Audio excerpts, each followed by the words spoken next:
আমরা আজকে আবার খাইতে আসছি ছিল নাগা ড্রামস সাথে একটা বার্গার নিচ্ছি আর নিচ্ছি দুটো কোল্ড কফি। এটা এখনো আসেনি।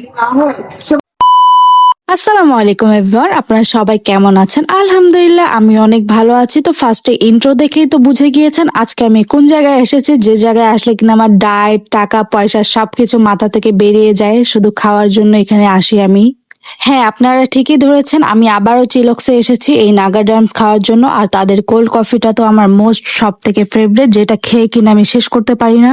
আজকে সারাদিন অনেক হাঁটাহাঁটি করেছি, অনেক পিক তুলেছি, তাই অনেক বেশি ক্লান্ত ছিলাম। তাই আর বেশি দেরি না করে তাড়াতাড়ি অর্ডারও দিয়ে দিই আমি। তো যাই হোক, অনেকক্ষণ অপেক্ষা করার পরে ফাইনালি আমার নাগা ড্রামস চলে আসে। তো এটা দিয়ে শুরু করা যাক। নাগা ড্রামস যখনই এক কামড় দিয়েছে, এটা নাগা ড্রামস শুধু নামেই না, কামেও নাগা ড্রামস, কারণ সেটা সত্যি অনেক বেশি ঝাল। যারা ঝাল খেতে পারে না তারা কিন্তু, আমি আগেও বলেছি, তাই এটা কখনোই ট্রাই করবেন না। তবে যতই ঝাল হোক আমি খেতে পারবো, কোনো সমস্যা নেই, কারণ আমি শুরু থেকে ঝাল লাভার। যখন আমি বাসায় থাকি মনে হয় যে আজকের পর থেকে আমি ডায়েট শুরু করব, কোনো রকম বাইরের কোনো খাবারই খাবো না। কিন্তু কি বলবো, যখনই আমি বাইরে আসি সবকিছু ডায়েট আমার মাথা থেকে চলে যায়। তবে একটা কথা, আমি কিন্তু প্রতিদিন এই খাবার খাই না, মাঝে মাঝে যখন আমি বাইরে ঘুরতে আসি বা কোথাও যাই, স্পেশালি কোনো কিছু খেতে মন চায় তখনই খাই। তাছাড়া প্রতিদিন এই খাবার খাই না আমি, কারণ এত বেশি বাইরের খাবার খাওয়াও ঠিক না। এখন আপনাদের কাছে আমার একটা প্রশ্ন, আপনারা চিলক্সে গেলে সর্বপ্রথম কোন জিনিসটা অর্ডার দেন? অবশ্যই কিন্তু কমেন্টে জানাবেন।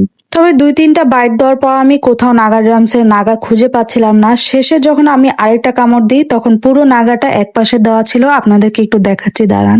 এই যে পুরো নাগাটা এক পাশে দিয়ে রাখছে, আর আমি পুরো নাগা ড্রামস সাথে খুঁজে একটুকু পাইনি। তো এই পুরোটা নিয়ে একবারে মুখে দিয়ে দিব, দেখা যাক আমি পুরোটা খেতে পারি কিনা। ভালো করে সসটাতে ডিপ করে নিয়ে এবার মুখে দিয়ে দিব। সত্যি এটা খেতে অনেক বেশি মজা ছিল, আর ঝালও ছিল অনেক বেশি। অনেক বেশি ঝাল ছিল, কিন্তু তারপর কোনো সমস্যা নেই। সাথে আমি কোল্ড কফিও নিয়েছিলাম, যেটা আমার অনেক বেশি ভালো লাগছিল কোল্ড কফিটার সাথে খেতে।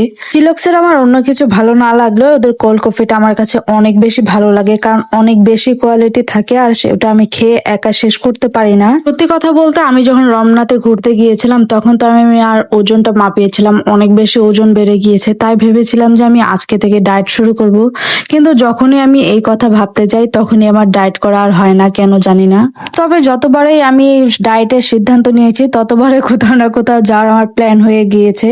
তাই আমার দ্বারা আর কখনো ডায়েট কন্ট্রোল করা সম্ভব নয়। আমার দ্বারাই শুধু সম্ভব একটাই, সেটা হচ্ছে ওজন বাড়ানো আর খাওয়া। ওজন কমানো আমার দ্বারাই কোনোভাবেই সম্ভব না।